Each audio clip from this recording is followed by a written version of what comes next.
پرسیپلس اکیمنڈ سلطنت کا قدیم دارالحکومت فارسی ثقافت اور فن کی عظمت اور پیچیدگی کے ثبوت کے طور پر کھڑا ہے۔ دارا اول نے 518 قبل مسیح میں قائم کیا تھا۔ اس کا تصور سلطنت کی طاقت اور نفاست کی علامت کے طور پر کیا گیا تھا۔ یہ سائٹ، جو جنوب مغربی ایران میں واقع ہے، اپنے یادگار فن تعمیر اور پیچیدہ باس ریلیف کے لیے مشہور ہے، جو اس کی حدود میں محلات اور ڈھانچے کی زینت بنتی ہے۔ پرسیپلس کے نقش و نگار خاص طور پر ان کے پیمانے اور تفصیل کی سطح کے لیے قابل ذکر ہے۔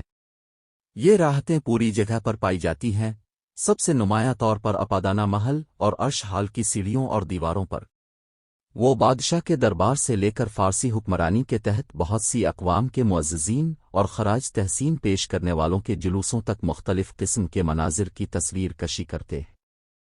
منظر کشی نہ صرف ایک آرائشی عنصر کے طور پر کام کرتی ہے، بلکہ سلطنت کے تنوع اور اس کی رعایا پر بادشاہ کے تسلط کی داستان کے طور پر بھی کام کرتی ہے۔ ان نقش و نگار کی سب سے نمایاں خصوصیات میں سے ایک سلطنت کے ہر کونے سے لوگوں کی نمائندگی ہے۔ ریلیفوہے میں مختلف اقوام کے نمائندوں کا ایک جلوس دکھایا گیا ہے، ہر ایک تحفے لے کر اور اپنے منفرد لباس میں ملبوس ہے، جو سلطنت کی وسعت اور ان متنوع ثقافتوں کے مرکز کے طور پر پرسیپولیس کے مرکزی کردار کی نشاندہی کرتا ہے۔ نقش و نگار میں افسانوی مخلوقات اور دیوتاؤں کو بھی دکھایا گیا ہے، جو اس وقت کے مذہبی عقائد اور افسانوی کہانیوں کی عکاسی کرتے ہیں۔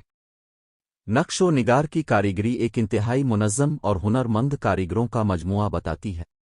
سلطنت کے وسیع و عریض علاقے میں معیاری پیمائش اور تکنیک کا استعمال آرٹ کی پیداوار کے مرکزی نظام کی نشاندہی کرتا ہے۔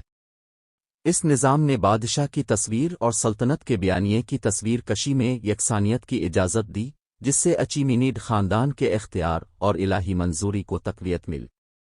پرسیپلس کے 20 ریلیف ایک تعلیمی مقصد کو بھی پورا کرتے ہیں، کیونکہ وہ اکیمنڈ دور کی سماجی ساخت اور روزمرہ کی زندگی کے بارے میں بصیرت فراہم کرتے ہیں۔ وہ مختلف پیشوں اور سماجی طبقوں کے لباس، اوزار اور طریقوں کی نمائش کرتے ہیں، جو اس دور میں رہنے والے لوگوں کی زندگیوں کی ایک جھلک پیش کرتے ہیں۔ نقش و نگار حکمرانی، فن تعمیر اور فن میں سلطنت کی کامیابیوں کا ایک بصری ریکارڈ ہے۔ آخر میں، پرسیپلس کے نقش و نگار اکیمنڈ سلطنت کی ایک قابل ذکر میراث ہے۔ وہ فارسی فنکارانہ کامیابیوں کا جشن اور سلطنت کی تاریخ اور ثقافتی تنوع کا ایک پائیدار ریکارڈ ہے۔ یہ سائٹ زائرین اور اسکالرز کو یکساں طور پر مسحور کرتی ہے، جو ایک قدیم تہذیب کی ایک کھڑکی پیش کرتی ہے جس کا دنیا کے تاریخی اور ثقافتی منظر نامے پر دیر پا اثر پڑا۔ پرسیپولیس ایران کے امیر ورثے اور اس کی قدیم تہذیبوں کی پائیدار میراث کی علامت بنی ہوئی ہے۔ 4